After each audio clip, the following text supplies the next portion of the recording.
Okay, good afternoon, all. Welcome to the second session of political science class. Okay, and in the morning session, we discussed about early initiatives and agriculture versus industry. Agriculture versus industry. So, some politicians and economists they supported the importance of agricultural production in the country, and at the same time, others, some other politicians and even economists, they demanded for industrial growth or a development in the field of industries. Okay, so their comment is nothing but we need more industries or a industrialized economy to escape from the cycle of poverty, right? Clear or not? So industries are there means industries can provide job for number of people at the same time. Okay, the country can escape from the problem of poverty too. Clear? That's what. Okay. So back to the textbook, and we are here, right? Okay. Here you can see a small description about J.C. Kumarappa, okay, 1892 to 1960. His original name is, what is that? J.C. Can anyone read that? J.C. Cornelius, right? Cornelius. Okay. He's an economist. He was an economist and a chartered accountant. Chartered accountant. Studied in England and United States of America. Follower of Mahatma Gandhi. That's his specialty. The follower of Mahatma Gandhi. Tried to apply Gandhian principles to economic policies. And is the author of, so basically, he tried to apply Gandhian ideology, Gandhian principles to economic policies. He's the author of the book named Economy of Permanence. Underline that, Economy of Permanence. And participated in planning process as a member of the Planning Commission. That's what J.C. Kumarappa. Okay, so understand and learn that. Clear? So this is all about the differences between the people, those who supporting the agriculture and the people, those who supporting industrial development. Okay, next topic it is public.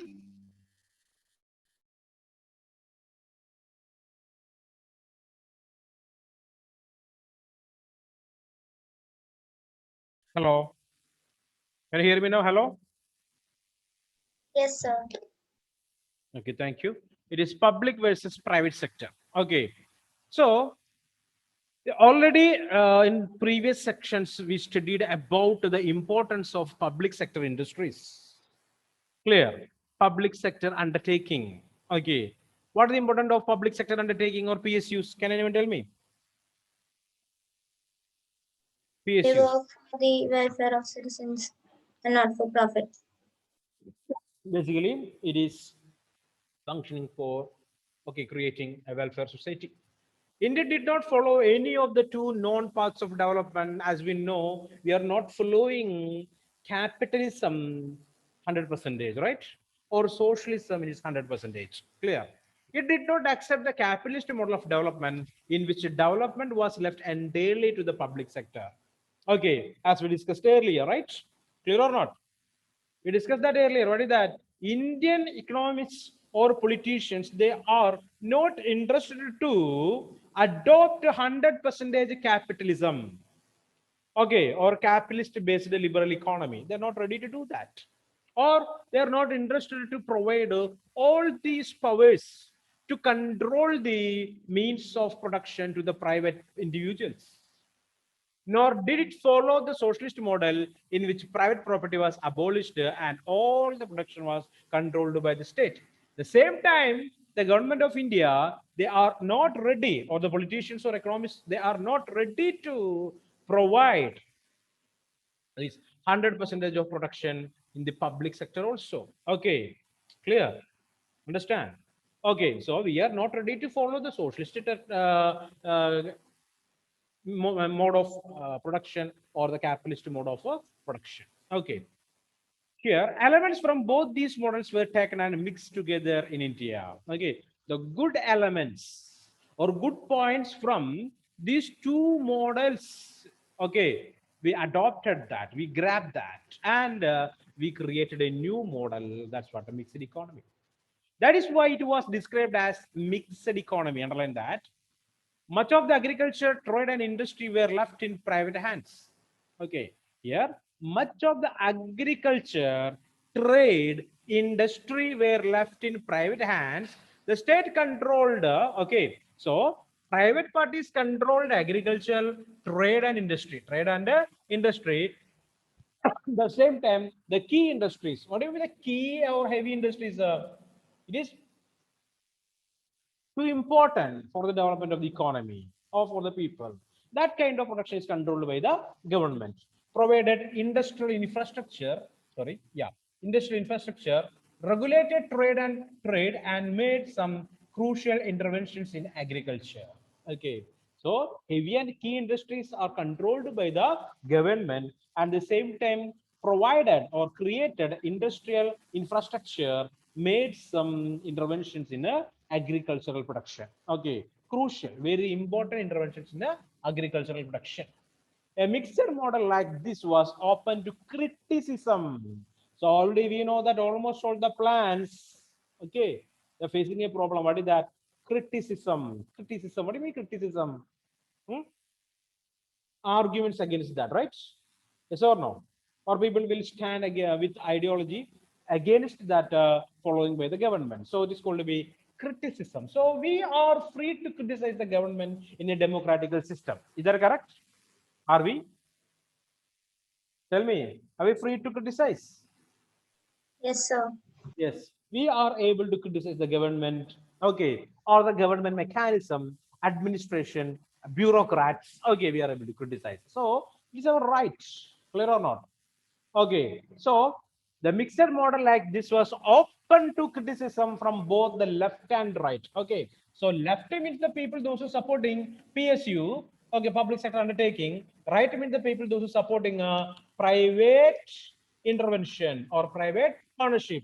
So critics argued that the planners refusing to provide the private sector with enough space and stimulus to grow. Okay, so the people, those who supporting the private sector, they argued that the government, okay, the government is against the private sector and government is not providing a way or what we can say a space for its development. The enlarged public sector produced produced powerful vested interests that created enough hurdles for private capital. Okay, so the government and government-owned companies, they provided some what we can say some preferences to some individuals, clear or not? Okay, and they stood strictly against the private people. That is that basically turn against the private capital. That ideology or that program is the critic says that the program is against the private capital, okay, private investment, especially by way of installing system of licenses and permits for investment, and they created a special plan or program, okay, regulation, okay. What is that? If the private individuals want to start factory, they wanted to take license or permit, okay, then only they can start up industries, clear? Okay, so moreover the state policy to restrict import of goods that could be produced in the domestic market with little or no competition left the private sector with no incentive to improve their products and make them cheaper. The state controlled more things than that were necessary, and this led to inefficiency and corruption, clear? So this license rats, the private parties want to start the factories. First of all, they have to take license or permits. Okay, so that created a problem of corruption in the country. Clear? So those who has money or have money, they will use that and to get a permit or license. Clear? Bribery, corruption. So that led to bribery and corruption. Okay, and the same time we can see here the state's policy to restrict import of goods. Okay, they restricted import of goods from our country to another country. So you know that before 1991, it is not easy to participate in trade with other countries. Okay, so it is not a good condition for the private producers. So they are unable to export the things to other countries to make more profit. Clear? Next paragraph. Then there was critics who thought that the state did not do enough. Okay, So this is up to here. It is a criticism related with the private. Okay, clear? Private ownership. And this paragraph, it is a criticism against what? Public sector. Public sector. So what is that? Then there was critics who thought that the state did not do enough. They pointed out that the state did not spend any significant amount for the public education or healthcare. Okay, and some people they criticized the supporters of the public sector. They criticized that government did not spend more money or enough money for the development of education in the country or healthcare in the country. Okay, it is not enough. It seems. Okay, the money that's spent by the government in the field of health and education, it is not enough. The state intervened only in those areas where the private sector was not prepared to go. Then there are next comment is what is that? The state is only producing the products or only supporting the area where the private sector they are unable to operate. That the state help the private sector to make profit, or which means in where the private sector is present, the government is not doing or not producing any particular product in that sector. Or if example, the private sector and the soap companies are there, means the government is not ready to start selling or providing or making soaps there. Clear? Understand? So only the government is producing the products where the intervention of the private sector is minimum or nil. Clear? Next one, does the state help the private sector to make profit? Okay, also, instead of helping the poor, the state intervention ended up creating a new middle class that enjoyed the privileges of high salaries without much accountability. Poverty did not decline substantially during this period, even when the proportion of the poor reduced, their number kept going up. Okay, so due to these policies, what happened? A new middle class emerged. Clear? A new middle class people emerged, but their development don't have much accountability. They are receiving high salaries, but without much accountability. Okay, there is no information about. Clear? So at the same time, poverty did not decline substantially related with these plans. Clear? Proportion of the poor people reduced in the country, all over the country, but number of the poor people, it is not reduced, that increased. That increased. Okay. So I can give 2 minutes for you people. Please read that paragraph. In document, you can ask me now first. This meeting is being recorded. Okay, next topic, it is major outcomes of the 5-year plans. Major outcomes of the 5-year plans there, right? Clear. So in the first chapter, we studied about the 3 objectives, okay, that were identified in independent India. Do you know what are they? 3 goals. Shaping the nation. Pardon? Shaping the nation. Not clear, not clear. Shaping Okay. the nation. Yeah, shaping the nation, correct.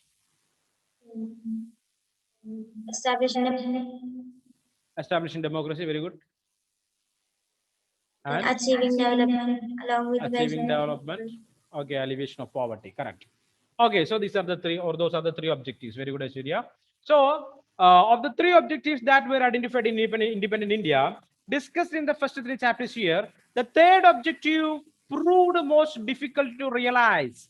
Very different and very difficult is the third objective. What is that? What is that? Observe here. Land reforms did not take place effectively in most part of the country. So to wipe away poverty from the society, there are a number of or numerous plans are necessary. Okay, in which this land reforms is very important. Clear?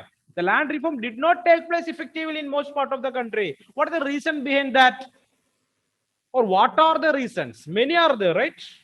Okay, can anyone tell me what is the major reason behind that? The land reforms acts and laws become failure. Why it is so? Elvina, any idea?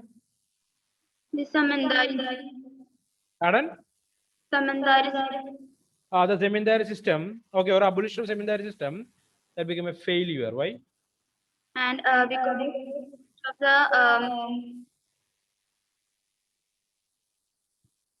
Echo, right? Sound. Okay, let it be. So I will discuss that.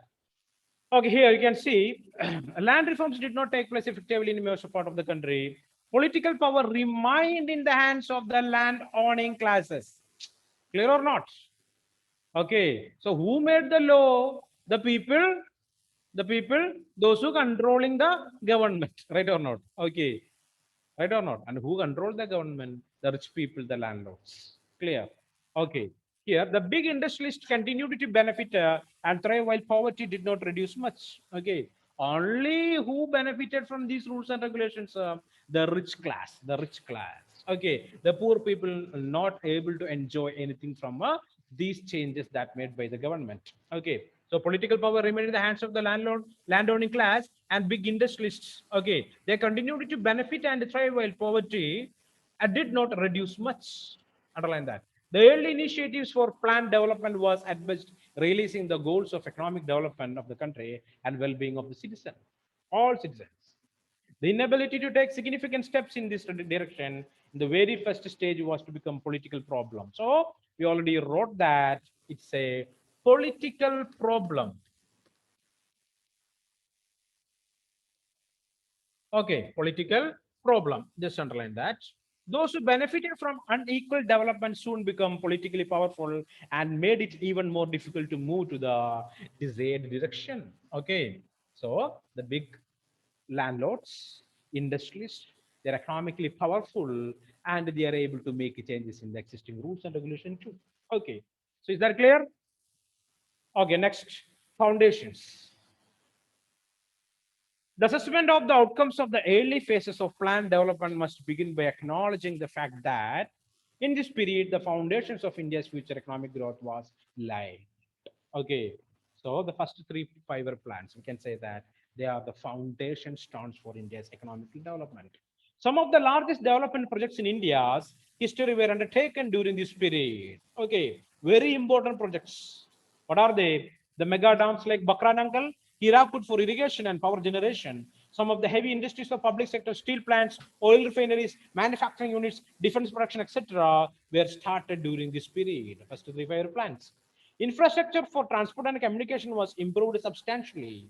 Of late, some of these mega projects have come in for a lot of criticism, yet much of the later economic growth, including that by the private sector, may not have been possible in the absence of these foundations. Okay, and there were a number of criticisms are existed against these plans and programs or these projects there. Okay, but today we can understand that these programs or these mega structures today helping India's development. Clear? Okay, just understand that. Moving forward. Okay, next one, land reforms. So we already discussed about the land reforms there, right? Okay, so that you just read from your notes there. So everything is written there. Okay, just observe it clearly. Okay, so now we're discussing about the food crisis in Bihar. So issue food crisis, the agriculture situation went from bad to worse in 1960s. Already, the rate of growth of food grain production in 1940s and 50s was barely staying above the rate of population growth. Okay, so 1940s and 50s, we managed to distribute food for everyone, right? Okay, so just manage related with the population growth in the year 1940s and in the decade 1950s. Okay, so it coming to 1960, you can see here between 1965 and 1967, severe droughts occurred in many parts of the country, as we shall study in the next chapter. This was also the period when the country faced to war and foreign exchange crisis. All these resulted in a severe food shortage and famine like conditions in many parts of the country. Okay, so that we will discuss in the next chapter. It was Bihar that the food crisis was most acutely felt as the state faced the near famine situation. Okay, famine situation. There is no food for the people. Number of people died too. Okay, so with the 9 districts producing less than the half of their normal output, 5 of these districts in fact produce less than one third of the wheat they produce normally. So food grain production, it is dwindled down, reduced. Okay, as a result of that, they are unable to manage to provide food for everyone. Okay, so food deprivation subsequently led to the acute and widespread malnutrition. Okay, there is no proper food for the people that led to the problem called malnutrition. Okay, it was estimated that the calorie intake dropped from 2,200 per capita per day to low as 1,200 in many regions of the state, as against the required 2,450 per day for the average person. Okay, so For an average person today, one day's calorie intake is 2,450. Okay, but their calorie intake it is 2,200. But at the period of famine, okay, 1960s, here you can see 65 to 67, that reduced to 1,200. Okay, 1,200. Too low calorie intake. And the death rate of Bihar in 1967 was it is 34 percentage higher than the number of deaths that occurred in the following year. Food prices also hit the high in Bihar during this year. Even when compared with the other North Indian states, for wheat and rice, the price in the state were twice or more than their prices in more prosperous Punjab. The prices doubled. Okay. The government had zoning policies. Another question, what is this zoning policies? That prohibited trade of food across states. Okay, this reduced the availability of food in Bihar dramatically. Another problem, zoning. In situations such as this, the poorest section of the society suffered the most. The food crisis had many consequences. The government had to import wheat and had to accept foreign aid. So, because of this food shortage, Indian government started accepting help from foreign countries. Okay, in terms of food grains, in terms of food grain. So, Bihar food crisis. Okay, our food crisis in Bihar, 1965, 1967, 2 years. Okay, basically in 1960s. Okay, so what happened in that year or that particular decade? The food production related with the population growth reduced. Okay, in 1940s and 50s we managed, but in 1960s, okay, the food production reduced related with the population growth in the country. As a result of that, number of districts in Bihar, they faced a problem of absence of food grains, famine situation, clear or not, and their calorie intake reduced.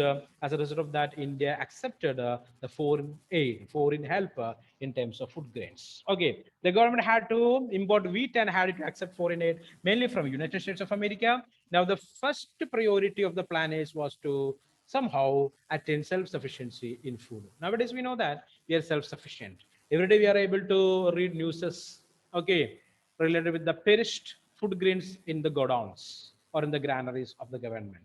Clear? Okay, what do you mean perished food grains? Spoiled. Clear? Okay, that's it. That's all about this Bihar famine or the problem called the shortage of food grains. Next one, the green revolution. Green revolution. Can anyone tell me what is this green revolution? You already wrote it, and you know that. Tell me first. Come on. It is a phase when Hmm. the introduction of HYV seeds and pesticides, Hmm. fertilizers were used to increase the agricultural growth, production of. Correct. Okay, very good. Okay, so basically, so we know that there are different types of cultivation techniques are there. Okay, primitive substance farming, right? Intensive substance farming, commercial farming, plantation crops are there. So here it is related with the commercial farming, right or not? They have to sell the product in the market to earn profit. At the same time, what want to do related with the pressure on land, agricultural production want to improve or it should be increased. Clear? For that, the government came forward with the different policies and programs. What is that? Using of high yielding variety of seeds. Using of a high yielding variety of seeds. Next, what is that? What is that? Insecticides, pesticides, irrigation facilities. Okay, like that, various measures that are adopted by the government to improve the agricultural production, improve the agricultural production to attain food security. Food security, clear? Understand? That's what termed as green revolution. Green revolution. Okay, done. Green revolution. Okay, so I'm reading that. In the face of the prevailing food crisis, the country was clearly vulnerable. So there's a chance to face the problems, vulnerability to external pressure and depend upon food aid, mainly from United States. The United States in turn pushed India to change its economic policy. So we accepted the help from United States of America. Okay, in return, United States asked to make changes in the economic policies of our country. Okay, the government adopted a new strategy for agriculture in order to ensure the food sufficiency. Instead of the earlier policy of giving more support to the areas of farmers that were lagging behind. Now it was decided to put more resources into those areas which already had irrigation and those farmers who were already well off. Okay, that's a drawback that we will discuss later. The arguments was that those who already 1 minute had irrigation and those farmers who were already well off. The arguments was that those who already had the capacity could help increase production rapidly in the short run. That the government offered high yielding variety of seeds, fertilizers, pesticides, and better irrigation at a highly subsidized prices. Okay, the government also gave a guarantee to buy the produce of the farmers at a given price. That was the beginning of what we called a green revolution. Okay, so here comes two words, what MSP. Okay, minimum support price. Minimum support price. Clear or not? What is the minimum support price? The government guarantees. Okay, it is a government guarantee, right? Tell me, what is that MSP? Tell me someone. Grishma, where are you? Grishma? Grishma. Yes, sir. Yeah, tell me what is this MSP? It's provided to help the farmers. Okay. Yes, What is the procedure? before cultivation, tell the farmers the minimum price so that the crops don't go to waste. Okay. So there's no clarity in the words, Grishma. Sorry, we will discuss later. Okay, so MSP. So you just check in your notes there. The things are written there properly, right? What is MSP? You know that, okay? So it's a price that guaranteeing by the government. Okay.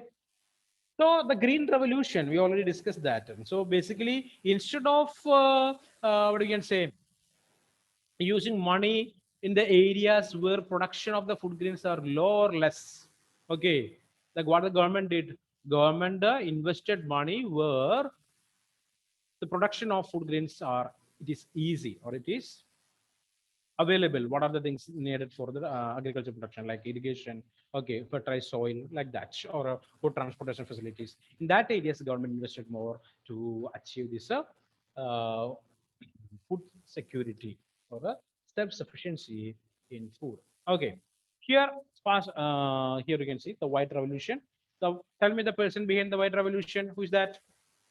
Varghese. Huh? Varghese Varghese. Kurian. Varghese Kurian, correct. Okay. So he's known as the milkman of India, right? Okay. So this area also very good. It's called to be, I mean, very good for the examination. In the sense they will ask for the examination. That only. Very good means it's not tasty. I saw this picture. That's what I told. Very good. Amul. Okay, fine. So let it be. Okay. So here you can see it is about Amul. Okay.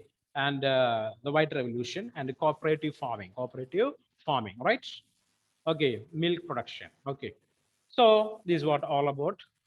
Amul, we know that is Varghese Kurian. He's the milkman of India. Okay, so it's based on Anand Milk Corporation. Anand Milk Corporation, later it is Amul. Okay, so it started in 1917. The rural development program called Operation Flood. Operation Flood. Flood means what is that? Milk production only. Okay, don't think that any other flood. Operation Flood. Okay, milk production. Milk production. Okay, so they are basically avoiding the middlemen again between the farmer and the consumer. They started selling the product directly to the consumer through these cooperative societies. Clear? Cooperative societies means it's a combination of the producers and the sellers. Producers and sellers. Okay, basically they are avoiding the middleman in between. Okay, so later development, you can see the last topic.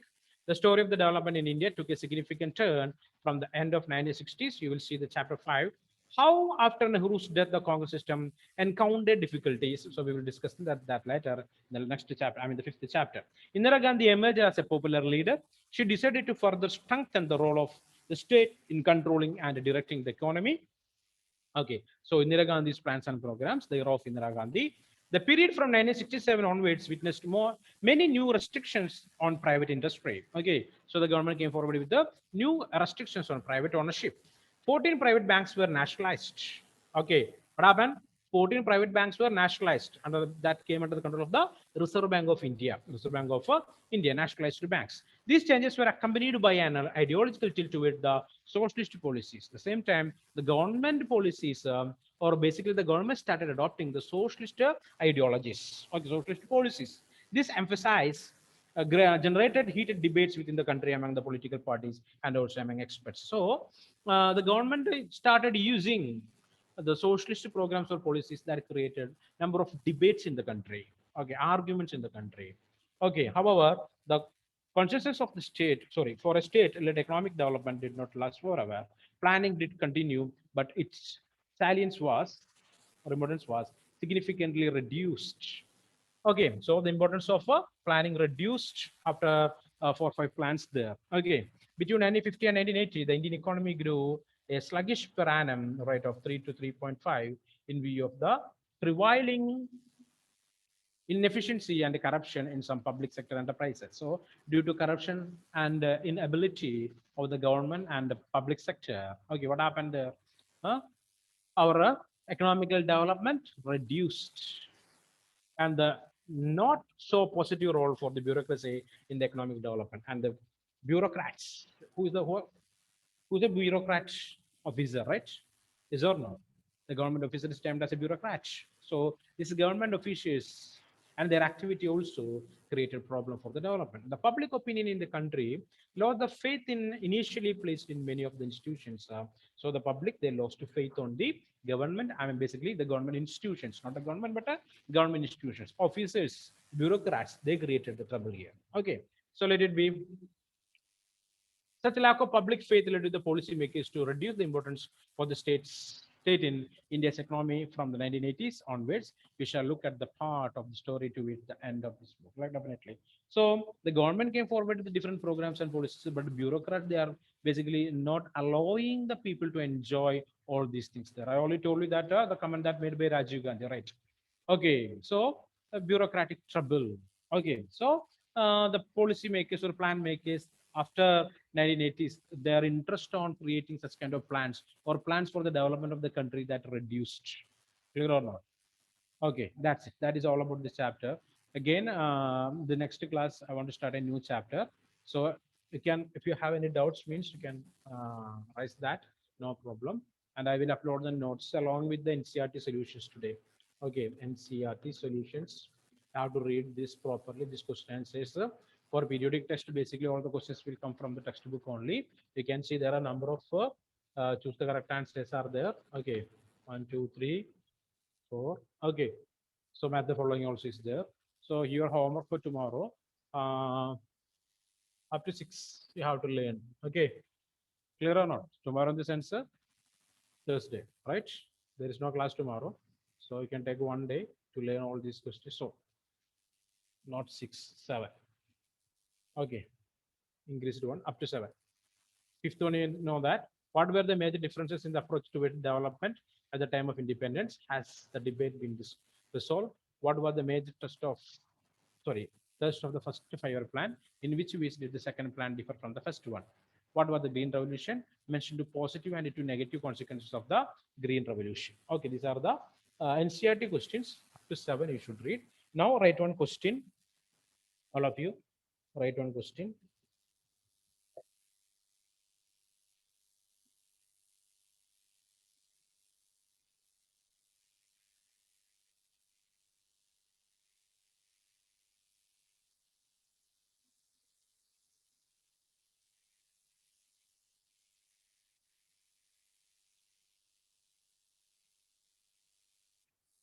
Describe the main functions of the Planning Commission of India. Describe the main functions of the Planning Commission of India.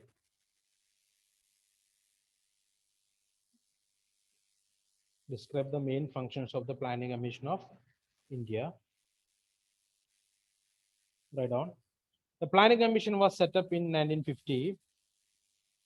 The Planning Commission was set up in 1950 by a cabinet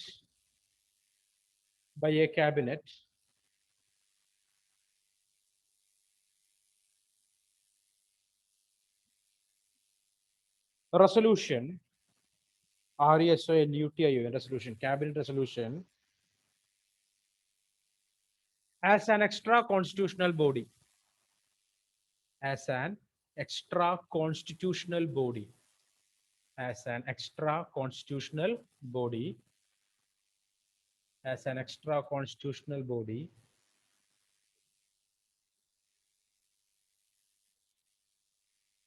Okay, first point.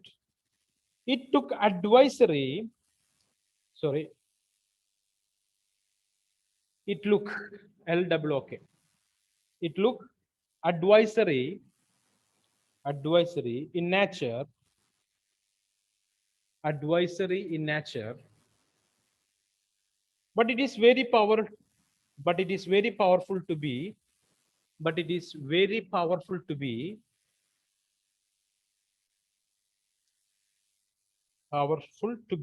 known as known as known as economic cabinet of the country, economic cabinet of the country,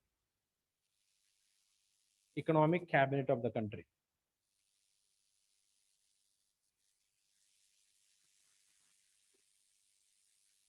It prepares a document,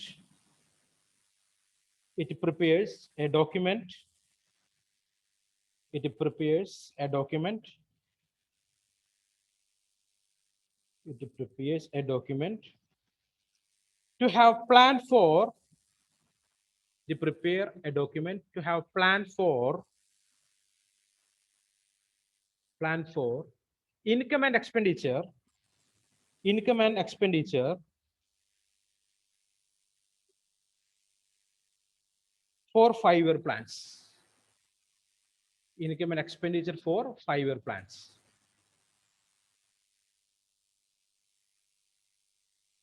Okay, next point. It prepares strategies, it prepares strategies, it prepares strategies to provide adequate means of, they prepare strategies to provide adequate means for, sorry, means of livelihood for every man and woman, livelihood for every man and woman. Last point. It also ensures it also ensures ensures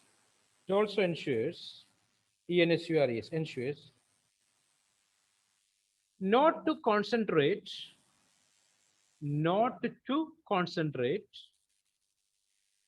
not to concentrate wealth wealth and means of production, not to concentrate on wealth and means of production into a few hands only, into a few hands only. Okay, so you wrote one question answer, learn that too, along with that 7. Okay, so hope these things are clear for you, right? So this chapter is important. What is that? Politics of plant economy. Politics of a plant economy. Very important chapter. So learn this chapter well. And next class, there's a small test for this question answers. Okay, 10 minutes. Just for 10 minutes. Okay, clear or not? Learn this question answers well. Remember, this is not class 11. You are at class 12. This year board examination is there.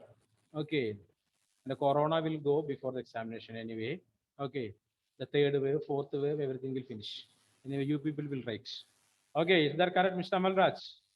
Amalraj is sad. Okay, so learn these question answers and we will you people will not we will you people will write a small test on Thursday, right? And I will correct it.